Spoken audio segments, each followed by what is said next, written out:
Before we had families like those seen on today's Modern Family, America had The Adventures of Ozzie and Harriet. A popular sitcom that ran through the better part of the 50s and 60s, it starred the real-life Nelson family, whose show became the poster television show for the ideal American family during that era.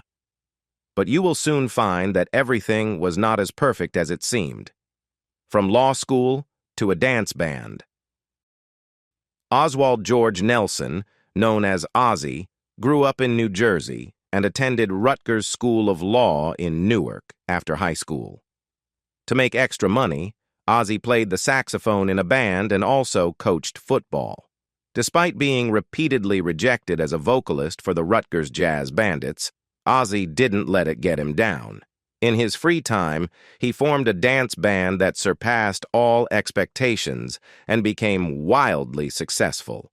During the Depression era, Ozzie decided to leave school to pursue music full-time. He and his band played to packed houses at hotels and ballrooms along the East Coast. Ozzie falls for a showgirl. After their big break in 1930, Ozzie Nelson and his band recorded with several labels, including Brunswick, Vocalion, Bluebird, and Victor. Their popularity continued to rise in the early 1930s, thanks to their hit song, Over Somebody Else's Shoulder. Around this time, a vaudeville actress named Peggy Lou Snyder was making her mark in New York City. Ozzie and Peggy eventually crossed paths, and Ozzie hired her to perform with his band. Adopting the stage name Harriet Hilliard, Peggy's lively vocals played a key role in boosting the band's success. In 1935, their song, And Then Some, topped the U.S. pop singles chart for a week, cementing their popularity. Harriet was wild in her teenage years. Before becoming the epitome of the classic television housewife, Harriet began her career on the vaudeville stage at the tender age of 3, thanks to her theatrical family who toured the circuit. By her teenage years, she had made her way to Broadway and started mingling with an older crowd. Harriet was a regular at the Cotton Club, a famous New York City nightclub, and began smoking at the age of 13. Eventually, she dropped out of high school to join the corps de ballet at the Capitol Theater and later danced in the Harry Carroll Revue. Harriet ended up in the wrong crowd. It turns out that Ozzie Nelson wasn't Harriet's first husband. During her days as a dancer at the Cotton Club, Harriet, then known as Peggy Lou, was actually married to a comedian named Roy Sedley in 1930.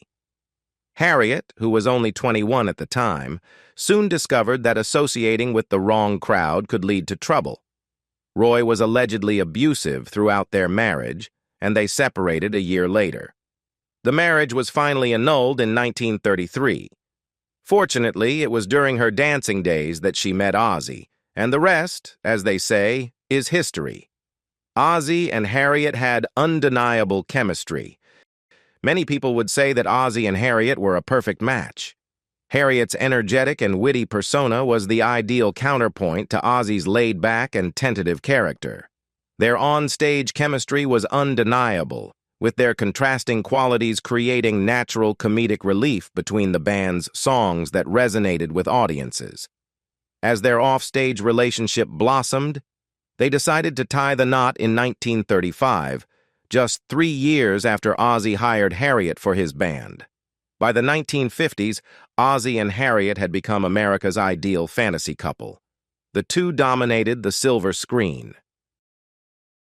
Together, Ozzie and Harriet brought their charm to the silver screen in musicals like Sweetheart of the Campus, Strictly in the Groove, Honeymoon Lodge, and Take It Big. Sometimes they appeared as a duo, as seen in Honeymoon Lodge, while other times they portrayed separate characters, as in Hi, Good Lookin'. Apart from their film ventures, they were frequent guests on The Red Skelton Show, hosted by entertainer Richard Bernard Red Skelton. This paved the way for their own show, The Adventures of Ozzie and Harriet, which Ozzie single-handedly developed and produced, The Red Skelton Show. Prior to The Adventures of Ozzie and Harriet, The duo began their radio career as regular guests on The Red Skelton Show, a popular American variety program hosted by entertainer Red Skelton. Their appearances on the show, accompanied by their band, not only showcased their musical talents, but also laid the groundwork for their own radio program. Despite Skelton's efforts to transition his show to color television, the Nelsons' contributions provided them with the opportunity to venture into their own radio venture. Red Skelton was drafted and finally out of the picture. In 1944, when Red Skelton was drafted into the war, it created a new opening for the well-known family to carve out their own place in radio. After 3 years of contributing musically to Skelton's show, Ozzie Nelson pitched his own radio program to CBS network executives and sponsor International Silver. Like their later TV series, this radio show would center on the real-life experiences of the family. In the early episodes of The Adventures of Ozzie and Harriet on the radio, Mr. Nelson shifted away from the popular music format in favor of situational comedy. Ozzie took on the roles of co-writer and director for each episode, shaping the show's direction, starting A Family Made Them America's Favorite Couple. Only a year into their marriage, Ozzie and Harriet welcomed their first child, a son named David. Ozzie's commitment to preserving family unity led him to merge their professional lives, aiming to collaborate as much as possible. With the arrival of their second son, Ricky, in 1940, Ozzie and Harriet gained recognition as America's favorite young couple. While they eventually introduced their children to the show, they were still quite young at the time. The timing of their sons' births played a pivotal role in the intriguing start of the TV series. At first, they didn't want their kids on television. In the 1940s, The Adventures of Ozzie and Harriet began its journey, but Ozzie soon realized that his young sons weren't quite ready for the spotlight. Instead, he opted to cast different boys for the roles of David and Ricky. Interestingly, if you search through the IMDb database for the TV series, you won't find the names of the young actors. That's because the original actors only provided voice roles on the radio version of The Adventures of Ozzie and Harriet for its first 5 years before transitioning to television. Ozzie was adamant about keeping the show within the family circle. He diligently prepared his sons to eventually take over their roles, waiting until he was certain they were prepared for the task. Eventually, the kids took on their roles. For the initial years when the show was solely on radio, the physical appearance of the actors portraying David and Ricky likely wasn't a significant concern, given that they couldn't be seen by the audience. However, as the show progressed into its 5th year, David and Ricky started to portray themselves regularly on the radio program for the first time. David was 12 years old, and Ricky was 8 at the time. When The Adventures of Ozzie and Harriet transitioned to television in 1952, David and Ricky had grown up a bit more. Bing Crosby convinced Ozzie to give Ricky and David their big break. As mentioned earlier, Ozzie Nelson preferred to wait until his young sons matured a bit before allowing them to take on prominent roles in the family's popular series. In 1949, however, Ozzie finally relented and agreed for his 8-year-old son Ricky and 13-year-old son David to assume their respective namesake roles. Interestingly, it was Bing Crosby who played a pivotal role in convincing Ozzie that his children were ready for the spotlight. During a guest appearance on the family's radio program, Crosby brought his own sons along for the live broadcast, showcasing their talents. Following the transition to television, Ricky and David quickly became beloved stars among the show's audience. Did Ozzie steal his children's early years? David Halberstam, in his book The 50s, sheds light on a stark contrast between the Nelson family's real life and the portrayal of their family on television. Despite their significant professional achievements, the family grappled with profound pressures and unresolved issues, distinct from the wholesome image presented on the show. According to Halberstam's research, there was a prevailing belief that Ozzie Nelson had exploited his son's childhood for commercial gain. He suggests that Ozzie had made their private struggles uncomfortably public, thereby sparking criticisms about the ethical boundaries of using personal experiences for entertainment purposes. In essence, the Nelsons inadvertently became pioneers of reality television, offering audiences an unfiltered glimpse into their lives. Here come the Nelsons. Following the triumph of their radio program, Ozzie and his brother Don ventured into the realm of cinema with a screenplay titled Here Come the Nelsons. This cinematic endeavor marked the family's formal introduction to American audiences. Ozzie's persuasive prowess led Universal executives to greenlight the film, which also served as a precursor to their iconic television series, The Adventures of Ozzie and Harriet. The movie featured the Nelson family portraying themselves alongside notable actors such as Rock Hudson, Barbara Lawrence, and Jim Backus. A comedic plot unfolded, revolving around a misunderstanding between Ozzie and Harriet, culminating in a scenario where Ricky is inadvertently ensnared by bank robbers. Interestingly, Ozzie assumed the role of an advertising executive in the film, a departure from his public persona as a renowned band leader. First couple scene in bed. Ozzie and Harriet's bedroom set a groundbreaking precedent on television, featuring one of the first instances of a double bed being shown.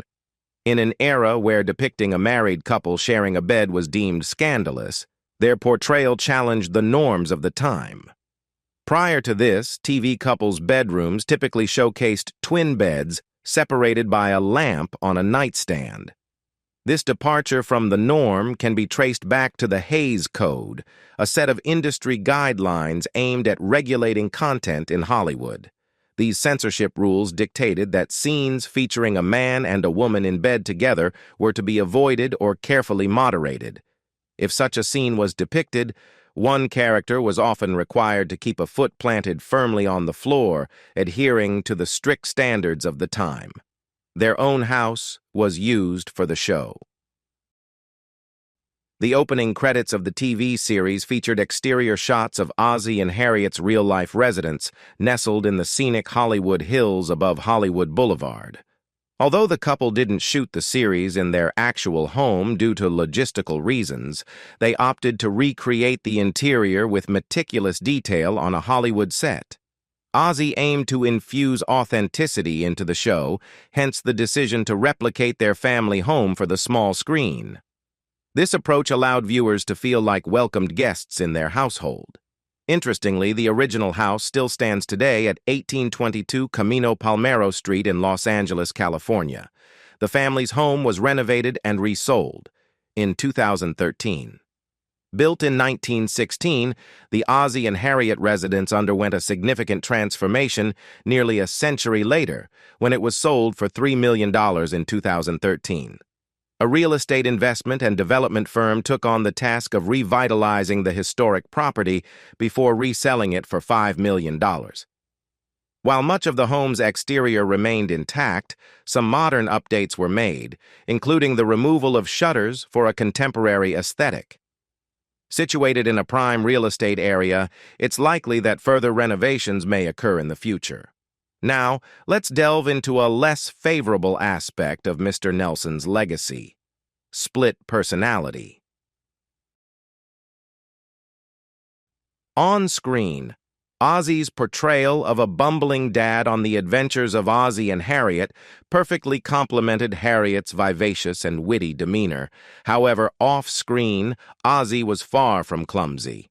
Behind the scenes, he was a determined businessman consumed by work, serving as the show's writer, producer, director, and editor. Described by the New York Times as a domineering figure within his family, Ozzie was known to hinder his sons' pursuits, discouraging them from attending college and insisting they commit to television work. This stark contrast between his on-screen persona and his real-life demeanor sheds light on the complexity of his character. The show wasn't top 20. Ozzie managed to secure an extraordinary 10-year contract with ABC, as documented on Wikipedia. ensuring the Nelson family steady pay regardless of the series' fate. This unprecedented agreement likely contributed to Ozzie's unwavering commitment to the show behind the scenes. The Adventures of Ozzie and Harriet made its debut on ABC on October 10, 1952. At the time, ABC was a third-place network, and the show never made it to the top 20 in Nielsen ratings for television shows. Despite the many times that the time slots have been adjusted for the show, they never made it to the top 20 until, even if the show failed, the family would have won. Ozzie and Harriet's national fame as performers and radio personalities gave Ozzie leverage when negotiating an unprecedented TV contract. He insisted on a 10-year guarantee from ABC before bringing the TV series to the network. Under this arrangement, if the show ended prematurely, ABC would still have to compensate Ozzie, Harriet, and their family for 10 full seasons of work. While it was a risk for ABC, given the family's success on radio, it seemed like a calculated gamble. It turns out that flipping a coin for the future of the TV series ended up being a very wise choice, as we will soon learn. Ricky starts singing. At the age of 17, Ricky Nelson ventured into singing. His debut vocal performance occurred on April 10, 1957, during an episode of The Adventures of Ozzie and Harriet titled Ricky the Drummer. He showcased his rendition of I'm Walkin', a song originally performed by Fats Domino, which later reached number 17 on the Billboard charts. During this period, Elvis Presley dominated the music scene, but some parents were apprehensive about his provocative dance moves. Ricky Nelson's wholesome image provided a reassuring alternative for many families. Eventually, he secured a recording contract with Domino's label, Imperial Records. This transition from television to music undoubtedly had an impact on the show, but in what way? Dad, the businessman. Recognizing the positive impact of Ricky's burgeoning music career on the show, Ozzie took the reins and meticulously orchestrated every aspect of his son's trajectory, from selecting the songs he recorded to overseeing his performances. In August 1958, Ricky's single, Poor Little Fool, skyrocketed to the #1 spot on the Billboard charts, a feat Ozzie believed perfectly embodied the family's wholesome image. Understanding the potential of Ricky's musical talents to boost the show's popularity, Ozzie strategically incorporated storylines that showcased Ricky's singing abilities. These episodes often garnered the highest ratings for the show, capitalizing on Ricky's status as the nation's newest musical sensation. In a notable instance, Ricky made an impromptu appearance at a Los Angeles high school, performing Blue Moon of Kentucky to an enthusiastic reception from throngs of adoring teenage fans. Was Ozzie a secret freeloader? In the pilot film that served as a precursor to the TV series, Here Come the Nelsons, Ozzie's fictional character is portrayed as an advertising executive, spending his days promoting women's underwear. However, when the TV show debuted, there was no mention of Ozzie's occupation in the advertising industry. Instead, it became a recurring joke that Ozzie rarely left the Nelson home, except perhaps for an occasional ice cream run. Ricky's real-life daughter, Tracy Nelson, attempted to clarify the confusion by asserting that Ozzie's character was actually a lawyer who had graduated from Rutgers. It seems that in the world of the Nelsons, work-from-home lawyers were quite trendy. Or maybe not. Despite his role as bumbling father, Nelson was voted a top TV dad. The character of Ozzie Nelson earned the 21st spot in TV Guide's list of the 50 greatest TV dads of all time, as published in the June 20, 2004 issue.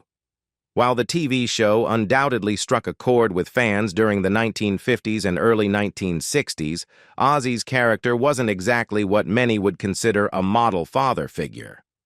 Ozzie appeared to lack a steady job, frequently found himself talked out of ill-conceived schemes by his wife, and seemed to exert a significant amount of control over his children. Despite these shortcomings, his show was often viewed as presenting an idealized depiction of the 1950s nuclear family. Box office bonanza. After kickstarting his music career, Ricky swiftly transitioned into the realm of cinema as a singing movie star. The youngest Nelson shared the screen with legendary actors John Wayne and Dean Martin in the romantic western Rio Bravo. In the film's trailer, Ricky showcased his musical talents, strumming his guitar and engaging with the audience about the captivating storyline. Ricky's debut in Rio Bravo was a resounding success, paving the way for further acting opportunities beyond his family's television show. He appeared in films like The Wackiest Ship in the Army and Love and Kisses, starring alongside acclaimed actors such as Jack Lemmon and Jack Kelly, respectively. Additionally, Ricky made a memorable guest appearance on an episode of The Hardy Boys' Nancy Drew Mysteries, where he performed several popular Nelson hits. The Merry-Go-Round. In 1961, David, then 25 years old, tied the knot with actress June Blair in a ceremony held at the Church of the Hills in Forest Lawn Cemetery. Ricky had the honor of serving as the best man on their special day. Drawing inspiration from their real-life experiences, June Blair's character was incorporated into The Adventures of Ozzie and Harriet as a regular cast member. At that juncture in the show, David's character was depicted as attending law school and residing in an apartment with his newlywed wife. The couple welcomed their first child, a son named Daniel Blair Nelson, the following year in 1962. Their second son, Jamie Eric Nelson, was born in 1966. Baby on board. In the same year that David tied the knot, his younger brother Ricky began a relationship with Kristen Harmon, the daughter of football legend turned actor Tom Harmon and actress Elise Knox. Given the long-standing friendship between the Harmons and the Nelsons, both families were supportive of the budding romance, a departure from Harriet's past disapproval of Ricky's previous girlfriends. 2 years into their relationship, Ozzie urged the young couple to tie the knot, and on April 20th, 1963, they exchanged vows. The decision for a hasty wedding was driven by Kristen's pregnancy. Hiding the shotgun wedding. It was clear that Ozzie was intent on keeping Ricky and Kristen's rushed wedding under wraps due to her pregnancy. Exactly 6 months after their wedding day, Kristen welcomed a baby girl named Tracy Christine Nelson into the world. Ozzie seemed determined to assert that the baby was born prematurely, going to the extent of ensuring this fact was included in the hospital records. Allegedly, he even arranged for the hospital to falsify the baby's weight on the birth certificate. Additionally, Ozzie arranged for staged photos of the supposedly premature infant in an incubator. The times were changing.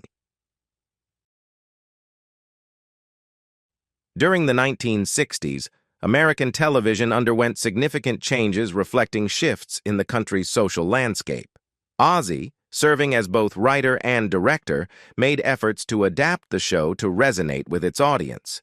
Despite Ricky's continued introduction of new songs, Ozzie made the deliberate choice to not feature a musical performance in every episode.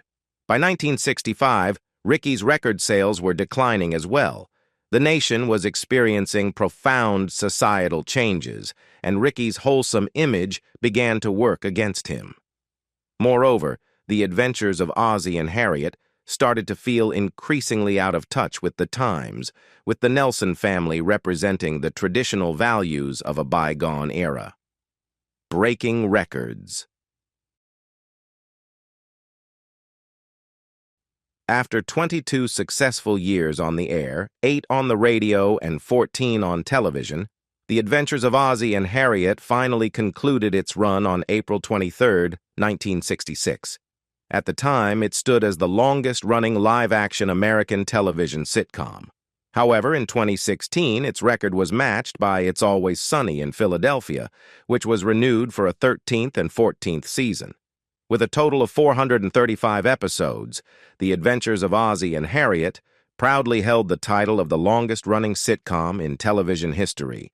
However, it was later surpassed by The Simpsons, which claimed the record in 2003. Outdoor versus indoor scenes, it was all about the show's sponsors. If you followed The Adventures of Ozzie and Harriet throughout its entire series, you likely noticed that a significant portion of the show took place in the family kitchen. This wasn't just a coincidence. It was a strategic move by the show's main sponsor, Hot Point, to showcase its products to the viewers. As the series progressed, more outdoor scenes were incorporated. The cameras slung around everyone's necks when they ventured outside were courtesy of Kodak. This type of strategic product placement, along with TV commercials, became more common in later years. But The Adventures of Ozzie and Harriet was ahead of its time in integrating sponsor products into its scenes. While the show revolved around the family, where they interacted often reflected the influence of its major sponsors. Ozzie's exit. After a long and illustrious career, Ozzie Nelson passed away at the age of 69 in his San Fernando Valley home. Battling recurring malignant tumors in his later years, he succumbed to liver cancer. Harriet and their two sons were by his bedside at 4:30 a.m. on June 3, 1975, when he passed away. Following Ozzie's death, his sons continued on their career paths, while Harriet, to some extent, withdrew from public life. However, she did make occasional guest appearances on shows like Love Boat, Fantasy Island, and Happy Days in her later years. Kristen and Ricky drama. Ricky and his wife, Kristen, had a tumultuous marriage, especially towards the end. By 1977, their relationship was on the verge of collapse after 14 years of marriage and 4 children. One incident that strained their bond was when Kristen unexpectedly relocated Ricky from their marital home to a rented house while he was away on tour. Shortly after, Kristen caught Ricky in a compromising situation with 2 cheerleaders from the Los Angeles Rams, an incident he claimed was orchestrated. Despite attempts at reconciliation, Kristen ultimately sought a permanent separation. She wished for Ricky to give up his music career and spend more time at home, but their lavish lifestyle required Ricky to continue touring to support the family. Their divorce was finalized in 1982, with Ricky bearing the brunt of financial losses exceeding $1 million due to legal and financial fees. Final word.